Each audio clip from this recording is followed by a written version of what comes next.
Hi, friends. Welcome to Lotus in the Light. My name is Jennifer. Thanks for joining. Let's take a few seconds just to connect with each other, connect with spirit, and set our intentions together.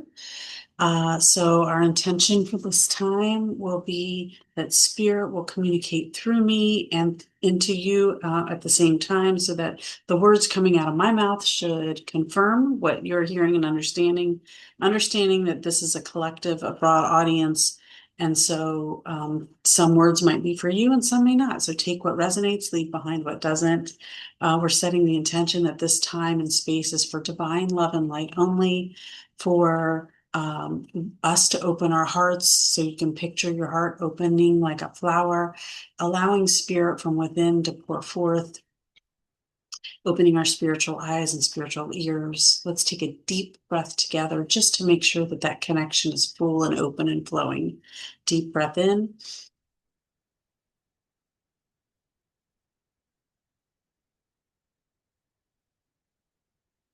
Thank you, divine source. Okay. How are you guys? So I thought that I would talk about a text. So I have a Bible app and it'll show me. I've had the app for years and years. If you don't know me, my background is in Christianity, and so I was an ordained minister and a youth pastor, and for many, many, many years, decades actually. So anyway, I still have the Bible app, and it still pops up like a daily verse, and so I sometimes feel challenged to like take a verse and kind of break it down together and maybe talk about ways that we may have misunderstood it in the past, or whatever. Um, and so the text that came up the other day was an oldie but a goodie, Ephesians 4:29. Do not let any unwholesome talk come out of your mouth. So I'm just going to read it here. Do not let any unwholesome talk come out of your mouths, but only what is helpful for building others up according to their needs, that it may benefit those who listen. And the reason I wanted to talk about this one, because boy, this was an interesting one, and just in the course of my Christian journey. So I didn't necessarily grow up as a child rooted in the faith. Like there were some undergirding foundational principles of faith, of the Christianity, that were in my, kind of in my family, but I didn't go to church. Everybody in my, like, the F-bomb was our favorite word. You know what I mean? Like we weren't living what somebody would consider to be like the Christian faith, right? So that really for me didn't start happening until I started going to church on my own when I was I want to say 19 years old, and then went on from there. So when I first heard this verse, the first thing that it said to me was like, I mean, I cussed like a sailor, right? So the first thing that it said to me was like, oh, okay, I have to stop cussing. Do not let any unwholesome words come out of my mouth. And so that was a big deal for me to like stop cussing. And then I didn't cuss for like 20 something years. And then now, shit, I cuss all the time. Sorry, I had to do it. Sorry. Anyway, so I just want to dig in a little bit and talk about, what does the unwholesome talk mean? And what that word really, when you go back to like the root word, what that's really talking about is words that aren't life-giving, words well, it even says what is helpful for building others up is what we should say. So the unwholesome talk are words that don't build others up, words that tear people down, words that hurt people, words that are just on a lower vibrational frequency, that just are icky, right? But as in the example I gave, where I truly believed that, saying the word shit was, unwholesome. And I would say there probably are contexts when it is. Okay. But knowing the difference, how do we know? How do we know when the words that we're saying, like, we don't always know how someone's going to take our words. We don't always know how someone's going to interpret what we have to say. We see stuff taken out of context all the time on the daily in the media, right? Where they just pluck it right out and pluck it into a, um, um, you know, kind of in its own isolated context and say, well, this is what that meant, when in fact it meant something entirely different. So what is this text really telling us? Well, if we kind of take a step back and look a little bit broader, the text is in the context of becoming mature Christians. And what I would say today to that, given where I've come in my faith journey, is what that really means is becoming more mature or drawing closer to Christ consciousness in our vibrational frequency. Christ consciousness being the closest we're going to get to God, right? The most pure world will ever be, the most unconditional love we'll ever be able to offer, right? Like that's Christ consciousness. Um, Unity, connection, joy, love, unconditional love. And so what our words do is our words are energy. Our words carry energy forward. And so um, what kind of momentum those words have and what kind of energy. So when you put your words out in the universe, there's other words, there's other actions, there's other activities happening at that same vibrational frequency that they come together and they build a momentum. Okay. And so if those words are words of love, they're going to connect on that vibrational frequency with love and they're going to build a big wave of momentum. Or if they're words of hate or anger or judgment, like those are lower vibrational, but build momentum just the same if we're putting it out, collectively putting it out there, right? So we have to decide like what vibrational frequency do we want to be at? And remember, law of attraction says what we put back out there, we're going to get back. Um, in fact, it's kind of funny. I didn't think I was going to talk about this, but I had a situation with someone in my family just yesterday where she was a little frustrated in a relationship and she had said, and I said, stop resisting spirit, stop resisting the flow of what's supposed to happen. And she said, I'm not resisting. I'm just sitting back. I'm just going to sit back and let what's going to happen happen.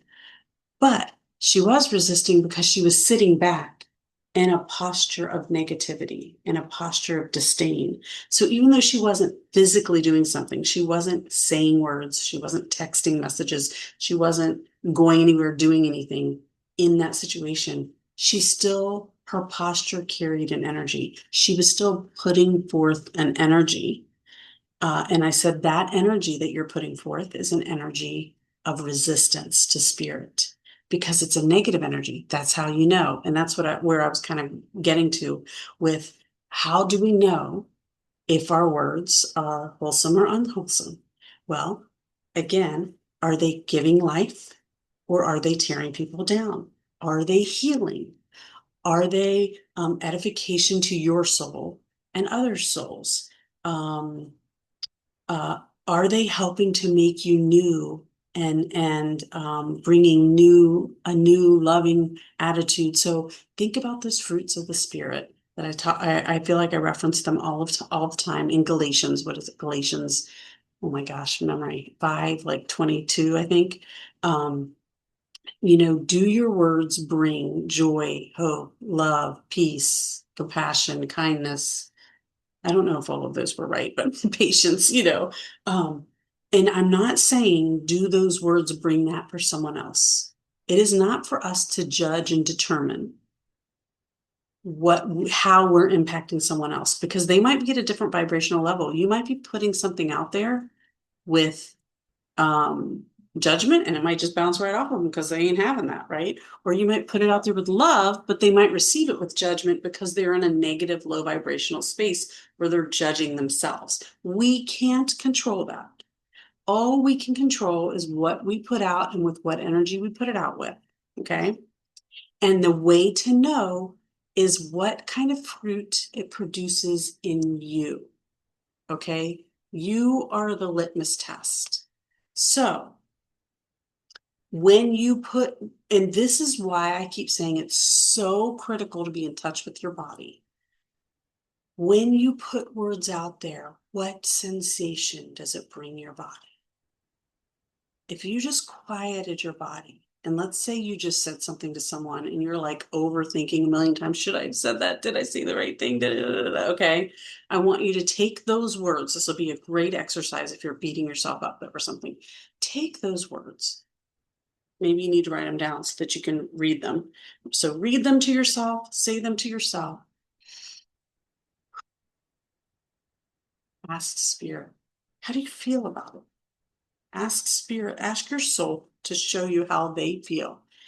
If you feel any stress, any ickiness, any like sour stomach, maybe it makes your head hurt, maybe, if you feel any negative feeling, physical or emotional, then now hear me. That doesn't necessarily mean that what you said was unwholesome, okay? It was unwholesome to you, right? It was, so what I mean is that feeling means that that did not align with your belief, okay? So the question is your belief in alignment with your soul? Okay, so any negative emotion means that you are somehow out of alignment with your soul. So if you said something and then you're reflecting on what you said and it brings you negative feelings, then either what you said was out of alignment with your soul or what you believe about what you said is out of alignment with your soul. There's a difference. And here's how you know the difference. If what you said was out of alignment with your soul, that will come simply as a knowing. You will say, oof, yep, that didn't feel good. I definitely shouldn't have said that. That's without judgment. There's no reason to be sick about it. There's no reason to beat yourself up about it. There's no reason to shame yourself about it. It just is. I said it. I shouldn't have said it. I've learned. I know better for next time. This comes back into this idea that I say all the time that this earth experience is a school for our learning and our growth as we grow closer to Christ consciousness. You learned, you grew, you're getting more mature. That's what this whole text in Ephesians 4:29, or in Ephesians 4, the whole chapter of Ephesians 4 is about that growth journey. It's about maturing into Christ consciousness. Okay. But when you have the negative feeling and you reflect on the negative feeling, if the reflection comes back in as, I'm afraid that I said those words and this happened, or I'm afraid they said those words and they interpreted it this way, or I'm afraid they said those words and God's mad at me, or I'm afraid, if the word afraid comes in at all, there's a difference between fear and knowing. Fear and knowing. Fear contracts, knowing expands. Fear shrinks, knowing grows. Fear hides in the dark, knowing is in full light. Okay? That's how you know. And then if that negative feeling you determine is out of a place of fear, that is out of alignment also with your soul. But it's not necessarily the words you said that's out of alignment. It's the fear of it that's out of alignment. So then you can start peeling back the layers and say, why? Why am I afraid that those words were bad? As opposed to knowing those words were bad. I'm afraid they were bad. What am I afraid of? And then you can really start getting to the truth of was this unwholesome or not? And just keeping in mind that the unwholesome talk comes from a place of futility in thinking, of being controlled by your what's this? What am I trying to? By your egoic mind, okay? It comes from, and Ephesians 4 even talks about it coming from a hardening of the heart. It comes from a place of separateness. So as we grow and mature in Christ, we realize there is no separateness. And this text, the whole chapter 4 talks about this. We're one body. We're all ligaments of the same body. So if your words are coming from a place of separateness, division, anger, hate, all of those negative emotions, that's all driven by fear. all of it. And it's all a disconnection with your soul. Okay. All right. I think I'm going to leave it there, but we will close with a card. And I'm going to go ahead and close with the biblical tarot because, and we might do, I don't know if we'll do one or two cards. We'll just see. We'll just let spirit decide. Spirit. Oh, I didn't even get my words out. One already popped out. Okay. All right. So we got the Hermit, John the Baptist. Let me show you the card. The Hermit is all about knowledge. I'm sorry, not knowledge. The Hermit is all about go. I was sorry, I had another card on the brain, but maybe that was that Freudian slip, right? Maybe that was spirit wanting to talk about um, uh, learning and wisdom. So the Hermit is about going within. Okay, this is very interesting because you see how John the Baptist is holding the lamb and the cross. Okay, the lamb is the mind of the spirit. Okay, the lion is the mind of the intellect, of the mind of the ego, the mind of the flesh, as Christians like to talk about it. Okay, so you've got the lion is the mind of the flesh, and you've got the lamb that is the mind of the spirit. And the journey that we are on in this life is learning how, finding the space for those two to coexist together in unity and peace, to figure out how to be fully human and fully divine, to figure out how to not allow that lion, that ego, to eat and gobble up your spirit. And the more you get in touch with your body and your heart space, the more you can hear spirit, the more you can trust spirit, the greater your faith will grow, and you will be able to step outside of those patterns of the world that are pushing you towards division, towards anger, hate, control, all those things that aren't supposed to be where we're at. We're supposed to be in alignment with the lamb, right? In alignment with spirit, in alignment with this cross. Remember, this cross is about our divine connection, but also our connection with that which is created. We're all one. Okay. So again, the hermit is all about kind of that alone time to go inward, to really give consideration to that.